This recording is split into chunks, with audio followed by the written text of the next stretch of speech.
So I'm just going to start this video by saying this is going to contain huge spoilers for the Superman comics and I guess the DC universe as a whole as well. So if you've clicked on this video and haven't really read the title, just be warned there's going to be some massive spoilers. So during Fan Expo this past week, DC Comics revealed the final cover of Action Comics and its Oz Effect mini story arc. It's a 4-part arc that's going to reveal who Mr. Oz is, and we've seen these covers before. We've seen the first one with the Superman symbol that says Oz and Hope, and then we saw the second one which saw Jor-El and Lara sending Kal-El off and then Jor-El being taken by something, and then we saw Action Comics 989, which was originally just a picture of Superman sort of cradling the world, just sort of a classic image you see of Superman every now and then. And then we got the lenticular cover for it, which was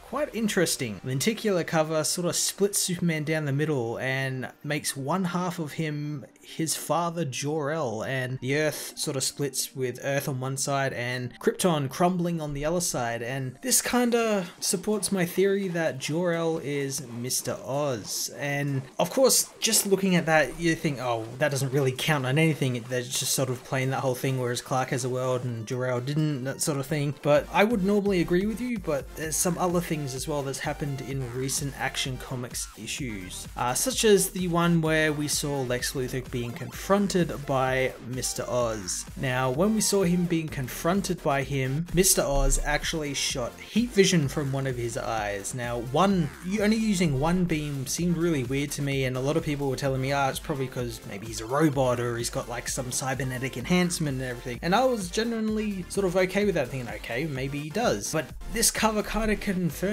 that it's going to be Jor-El, because on this cover we see the part of Jor-El that's shown, his eye is scarred. And when I actually went back and checked the previous issue where we saw him confront Lex Luthor, and the heat vision comes from the eye that's not scarred, which I thought was really interesting and kind of confirms that he is Jor-El, and I thought that was really cool. And then I went back further and looked at other images of Mr. Oz and everything, and again, keep finding that scarred eye on the exact same side. And even better is this new image of Jor-El sort of shows him as sort of aged and his hair is falling out, much like how Mr. Oz kind of has like a little bit of hair, but sometimes he's depicted as bald and sometimes with a little bit of hair on the front. And then obviously he's got that band around his head which has the House of El symbol on it, which we've seen in previous images of him. So I think it's pretty safe to say that Jor-El is Mr. Oz. Of course, this could all be a red herring planned by DC and Dan DiDio and everyone working on it, Dan Jurgens and everyone, and it could just be there just to throw everyone off and it's some new character or a character we haven't seen in a while. But I'm placing all my money on it being Jor-El. I think it's pretty much confirmed now that it is Jor-El.